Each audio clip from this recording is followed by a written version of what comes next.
All right, let's talk weather once again with Chief Meteorologist Jeremy LaGoo. Jeremy, I know it's only Tuesday. A lot of folks, though, already looking ahead to Sunday because that's, of course, Bloomsday. More than 20,000 runners and walkers will be downtown.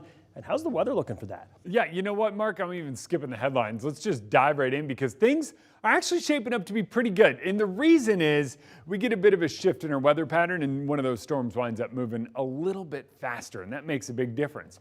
You want to get outside tomorrow? Nice dry day, temps in the mid 50s, upper 50s on Friday, and then Bloomsday looking good. Notice I skipped a couple days in there. Those are the days we have the chance of seeing a few showers. Right now, we sit at 45 degrees, and I'm here to tell you it feels like 45 out there in Spokane and over in Coeur d'Alene. Temps in the mid to low 40s in central Washington and already down in the 30s in Moscow, Idaho. We're seeing that moisture work its way out of North Idaho, but a couple of stray bands just kind of lingering.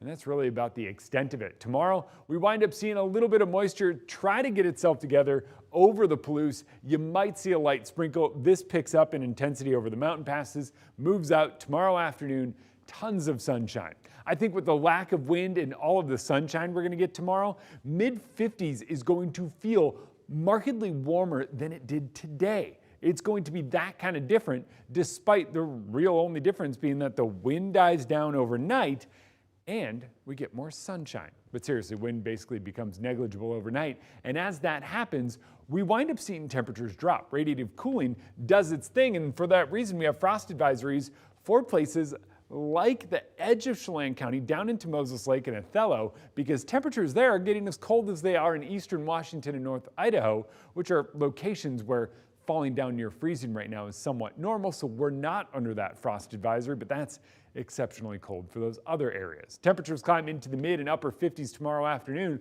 basically today, but with more sun and less wind. I know I've said that over and over and over, but it's going to be one of those things where your mind is going to go, there's no way these 2 days had the same temperatures, but they did. Starts out quite chilly tomorrow morning though. Thursday's chilly as well, but look at these temps. They climb the next few days as we get our next little system moving in. So here's how it breaks down quite quickly. We get that shot of moisture or potential moisture as we get into Thursday, and then here comes our showers. Saturday afternoon is when this arrives, it moves out, and by Sunday morning, we could be looking at a break in the action. Seriously, we could. So as we head through the next few days, temps are on the rise, but seriously, by Sunday, it is looking right now like we could wind up dry with an afternoon high near 60. All right, fingers crossed it stays that way. Jeremy, thank you very much.